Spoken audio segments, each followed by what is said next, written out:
বর্তমান সরকার তার নির্বাচনী যে ওয়াদা সেগুলো আপনারা দেখেছেন। কৃষকদের যে কৃষি ঋণের কথা, আপনার 10,000 টাকা সুদ সহ, মানে 10,000 টাকা লোন নিয়েছে সুদ সহ 15-20 যেটাই হোক, গত 25শে ফেব্রুয়ারি পর্যন্ত, এই বৎসরের 25শে ফেব্রুয়ারি পর্যন্ত যা জমেছে কৃষি ঋণ কিন্তু মওকুফ করে দেওয়া হয়েছে, প্রথম সিদ্ধান্ত যেটি। দ্বিতীয়, ফ্যামিলি কার্ডের ব্যাপারে আমরা সব সময় বলেছি যেটি সার্বজনীন হবে, সবাই পাবে, এবং এটি কোনো অবস্থাতেই কোনো রাজনৈতিক মতাদর্শ বা ধর্মীয় কোনো বিশ্বাসের উপর ভিত্তি করে দেওয়া হবে না, এবং এটি সবার কাছে পৌঁছে দেওয়া হবে।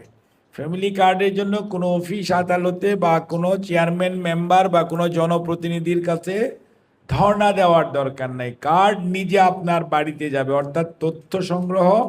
এবং এটি আমাদের সরকারি যে উপজেলা পর্যায়ের যে কর্মকর্তারা আছেন এবং আমাদের ইউনিয়ন পর্যায়ে কর্মরত কর্মকর্তারা আছেন, এবং ইউনিয়নের লেভেলে ইউনিয়নের নিচে ওয়ার্ড লেভেলেও কিন্তু স্বাস্থ্যের আছে, কৃষির আছে, ফ্যামিলি প্ল্যানিংয়ের আছে, পরিবার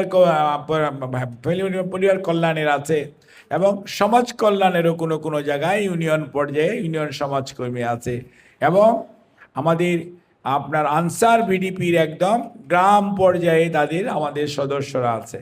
কাজেই তাদের মাধ্যমে কিন্তু সমস্ত কাজগুলি করা হচ্ছে, এবং এখানে আমাদের কোনো ধরনের রাজনৈতিক কোনো ধরনের বিশ্বাস এখানে কাজ করে না। কাজেই আমরা আপনাদের সবার সহযোগিতা চাই যে আমরা এই কাজটা পাইলটিং কেবল গত 10 তারিখে শুরু হয়েছে, এবং ইনশাল্লাহ রোজার পরে, ঈদুল ফিতরের পরে এটি আরও ব্যাপ্তি ঘটবে মাননীয় প্রধানমন্ত্রীর পরামর্শক্রমে, এবং এটাকে আরও ছড়িয়ে দেওয়া হবে। এবং আমাদের টার্গেট হচ্ছে যে আমরা দ্রুততম সময়ের মধ্যে বাংলাদেশের যে প্রায় 4.25 কোটি পরিবার আছে, প্রত্যেকটি পরিবারের কাছে ফ্যামিলি কার্ড পৌঁছে দেওয়া।